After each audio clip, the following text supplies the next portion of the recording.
Okay, so today we're going to talk about evaluating functions. And so if you remember what a function is a function is for every x, I have a single y. So a lot of times we're going to be trying to produce these y values given a function. And they'll tell us an x and we'll have to find the y that's associated with the x.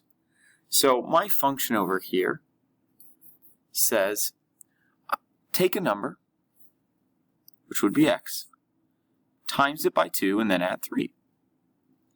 So this first thing says I want to evaluate the function when x is 2. So basically I kind of want to make this chart. And I want to know what 2 maps to. Well, in this case, if I try to find what 2 maps to, I'm going to take my function, which is times by 2, the number that I choose, which the number I choose in this case is 2, and then add 3. When I do that, 2 times 2 gives you 4, and 4 plus 3 gives you 7. So the number for this function that 2 maps to is 7. Essentially in this process, you're going to be taking numbers, plugging them into the function that you get, and then seeing what answer you have. Let's take another case. Okay, so in the second example, my new function is take a number, which would be x, times it by 3, and then subtract 5. So let's try that. In this first one, the number that I want to choose is 1. So I'm going to take 3, and times it by 1, and subtract 5. So 3 times 1 is 3, and 3 minus 5 is negative 2.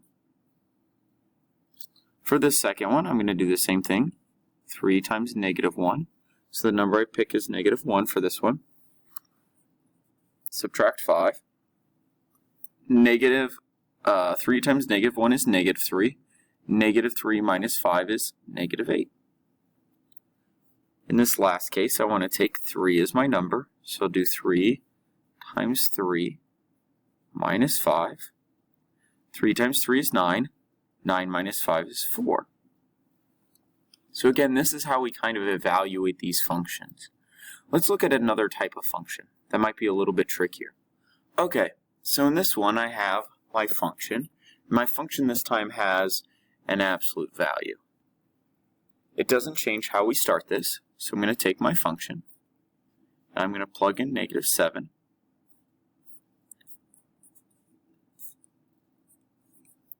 When I do this, negative 7 plus 5 is negative 2. The absolute value of negative 2 is positive 2, which equals 0.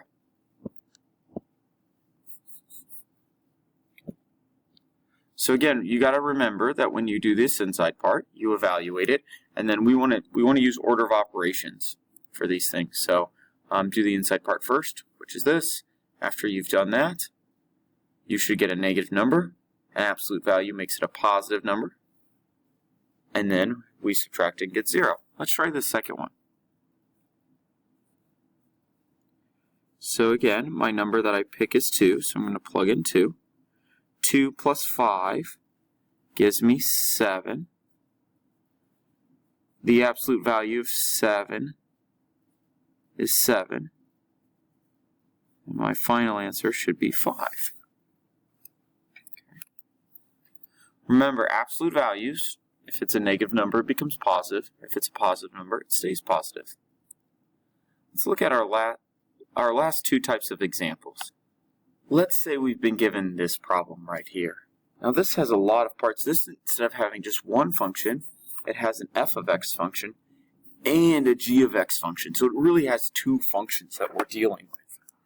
When it has two functions we're dealing with, a lot of times we can do operations. I can take these functions and I can add them, I can subtract them, I can multiply them, and I can divide them. In this case, we're going to take our two functions and we're going to add them together. What this statement is saying is It's saying evaluate f and g at 2. So we're going to evaluate f at 2. And we're going to evaluate g at 2. And after you've done that, add the two functions together. So let's do our first part. Let's evaluate f at 2 and then g at 2. So this would be 2 times 2 plus 3. That would give me 7. This would give me 4 times 2 minus 2, which would give me 6. Then for this part, I'm going to take 7 plus 6, and that will give me 13 as my final answer. Let's try this again with another operation. Okay, so for this next one, it says take f, times it by g, and evaluate it at 3. So I'm going to take f and evaluate it at 3, and I'm going to take g and I'm going to evaluate it at 3. Let's see what we get. If I take f and evaluate it at 3, I get 2 times 3 plus 3, which would end up giving me 6 plus 3 is 9. If I took g and evaluated it at 3, I'd get 4 times 3 minus 2, which would give me 10. Then I'm going to take these two numbers and times them together. So 9 times 10 is 90. Again, that's how we kind of work with functions with operations. So we could have done this with adding, subtracting, multiplying, dividing. They all work the same. You evaluate the number, and after you evaluated the number, you do the operation that it says to the two functions. So I have one last thing to show. Okay, so the last kind of thing that we can get is they can ask domain and range questions. Something that's very important to realize is that f of x is the same thing as y. So if I write y or if I write f of x, it's the exact same thing. Now in this question, the reason why it's written as a y is because I want the range. So generally, if I want the range, I want to write this side as a y. And they've given me the domains. If you remember what the domains are the x values. So if the domains are the x values and the range are the y values, for me to find the list of y values, I should take these numbers and plug them into my x to kind of see what I would get.